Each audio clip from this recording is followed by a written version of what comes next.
Greetings, everybody. It's me, the Mick, and welcome to the channel. If you're new here, welcome back to the channel. If you're returning, today I'm gonna take a break slightly, or a slight veer, and I'm actually gonna talk about the Fallout TV series that just came out. About 5 days ago. I'm having a rough day, but anyway. So I just finished it up the night prior, and I gotta say, I really liked it. I'm really hoping for a season two, and it's honestly making me want another game.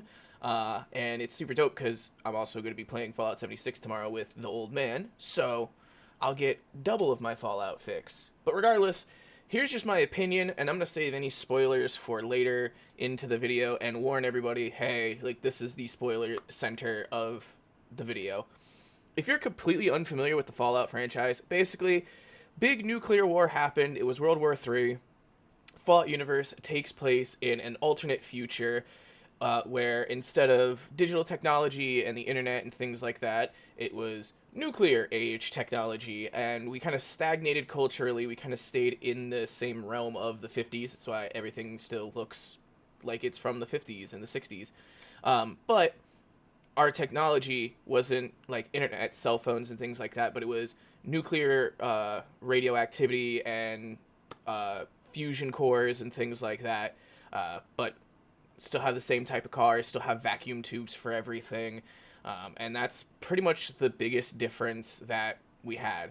At this point, before the war happened, there's a huge resource shortage, which you'll learn about in the show.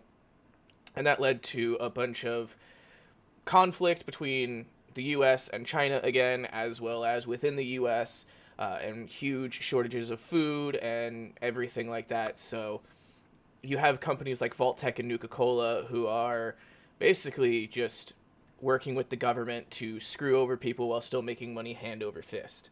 That's kind of the briefest and crappiest of any summary I could give of the Fallout series, mainly because I kind of want people who are new to find things out on their own.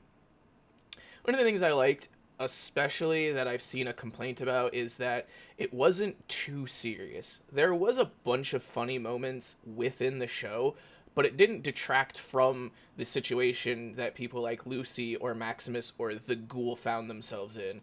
It was still life or death, it was still the wasteland, it was still a huge problem, but there was still moments where you could laugh. It's just like in half the video games where you are getting ready to do this major mission to go do something and save people or determine the entire fate of the wasteland, and then you turn right around, talk to somebody else, and they make a dick joke. It's like, that's Fallout. That is what Fallout is. It's a very serious place, but it has a lot of Easter eggs, starting from the very first game all the way to Fallout 76. But overall, I did like the juxtaposition between the very serious nature of Fallout versus what kind of funny, humorous things that you can see in the Fallout universe. I also liked that I didn't really enjoy any of the main characters all too much, but I liked that because it made me like them more because they were realistic characters. Like with Lucy, who is originally just this very naive and very bright-eyed, bushy-tailed, wonderful outlook of everyone and everything, and as long as you say please and thank you, everyone's going to be your friend, to then suddenly turning into, yeah, I'm ready to bust caps and asses because she's almost pretty much at her breaking point.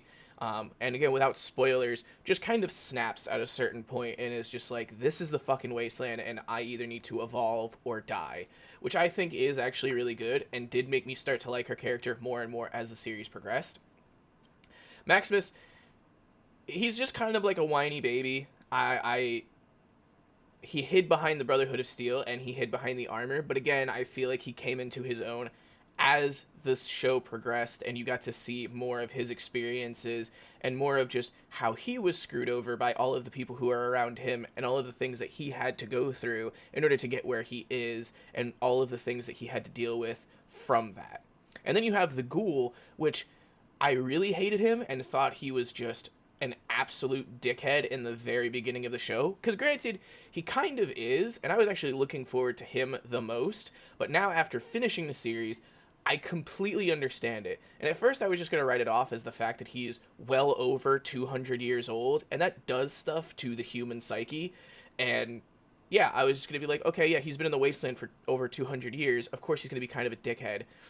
But you start realizing more of his backstory pre-war, and it makes so much more sense why he has so many negative feelings towards people like Lucy and Maximus, and how he views the world and the people in it, and what kind of experiences he's had to lead him to the point where he is kind of just an insufferable asshole. And he does kind of do a bit of a 180 with Lucy and Maximus and starts helping them out in Genuine, but that's much, much later into the series. I also like that it really shows that Vault Tech and the Vaults are not the good guys, and that they're actually disgusting social experiments without doing wild and crazy shit like some of the vaults that we see. And I feel like that was a really good choice by Bethesda and by the producers and the directors of the show.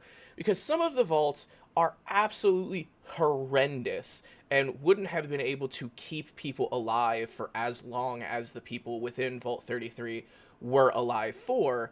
And then also seeing how juxtaposed it is to Vault 32 and then Vault 31, which again, I'm not going to spoil anything right now, but they had their own kind of experiments and their own kind of niche weird thing. So that was cool because it eased you in my opinion, of this is what the vaults do and this is how bad they can be, and it only gets worse from here. Like, those are some of the tamest experiments I've seen in any of the vaults, but it still was compelling enough for me to be like, wow, that's really kind of the most jacked up sense of what could happen to people without it being like an X-rated show, not because of any type of sexual graphicness, but just how violent and disgusting it could be.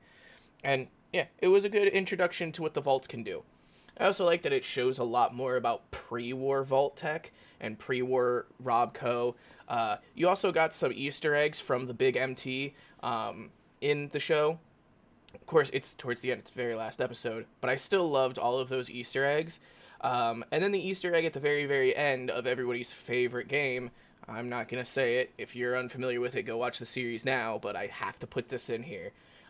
That's what really makes me want another game. It'd be super cool if they made, instead of a second season, they made a game. That's something I would like to do, and then they kind of collect data and just be like, okay, this is what the majority of people did for their ending, but I feel like that's way too open-ended, and also we'd be waiting way longer for a video game than we would be waiting for a season 2. Which, something too, is I didn't think we were going to get a season 2. But if we don't get a season 2, I'm going to scream, because the ending was so open-ended and so set to have a season 2 that if we don't get a season 2, I'll probably just scream. Or if we don't get a video game, I'm going to scream. But it's Bethesda, so don't hold your breath, but remain slightly optimistic. Overall, I think it was a good show. I liked a lot of the references. One of the biggest things I didn't like was we didn't actually get to see a Deathclaw. I think that would have been super cool, but seeing the power armor was awesome. Seeing the airships of all of the Brotherhood of Steel and all of their... I don't remember what the vertibirds. Yeah, vertibirds. Seeing all the vertibirds was actually really cool, too. Seeing how the armor works in the actual universe versus in the video game, which... Again, if you've played Fallout 4 or Fallout 76, power armor isn't all it's cracked up to be without all of the various perks that you can get. So it's really kind of cool to see it for what it is.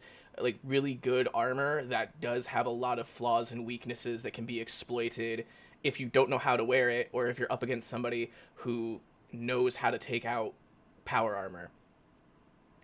Now's the point where I start to get into kind of spoiler territory, so please stop watching if you don't want any spoilers for the show.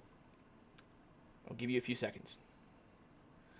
Okay, what the fuck was that ending? Because the ending shows that Lucy's dad is the main antagonist, at least at that portion of time, for the Vault. And then we also see Moldaver, or Moldover, however you pronounce it, has been around long before the bombs dropped. In fact, actually met the ghoul before he was ghoulified and before the bombs fell. And that's how he starts to learn how fucked up Vault Tech is and how implicit his wife is in the sense that she's working directly with Vault Tech, knows exactly what Vault Tech is doing, and has zero cares in the world that that's what's happening to Vault Tech. It's heavily implied that his wife's still around, and again, I'd really love to see what happens to him and his wife pre-war as well as post-war, because it looks like she might still be cryogenically frozen. I like seeing the snap in Lucy when she finally realizes that her father's betrayed her, and that's kind of like the straw that broke the camel's back. I really wish that her snapping happened a little bit earlier in the series, and we started to see more of an evolution from a very naive and very easily taken advantage of person from the vaults to somebody who is actually starting to acclimate and become more one with the wasteland, kind of like we saw in the very first Fallout game, or even in Fallout 3, where there is just kind of a de-evolution of the character themselves as going from a vault dweller to somebody who is now not just wandering the wasteland, but pretty much taking it on as like a one-man or one-woman army. I think that'd be super cool. Like I said, I wasn't a super fan of Maximus's character up until towards the end when I think he finally came into himself, and I kind of chalked that up to him just being this young and bright-eyed person with all these goals but not a ton of ambition or ways to actually accomplish them. And he was also pretty much completely eaten hook, line, and sinker everything that the Brotherhood of Steel at that point in time has been telling them. I don't like what they did to Shady Sands. I think that that was kind of screwed up, but I understand why they did it, because Shady Sands was one of the few places within the Fallout universe that actually was pretty much right on par with what modern society was like before the bombs dropped. Because even New Vegas, which we do get a glimpse of in the very last moments of the last episode, wasn't entirely protected in the same way that, say, the vaults were, at least the control vaults. So it still had damage, and it still had things that were wrong with it and things that had started to go bad. But it looks like Shady Sands at least was able to get back to a point where it was mostly okay. Also kind of explains why the NCR is not around.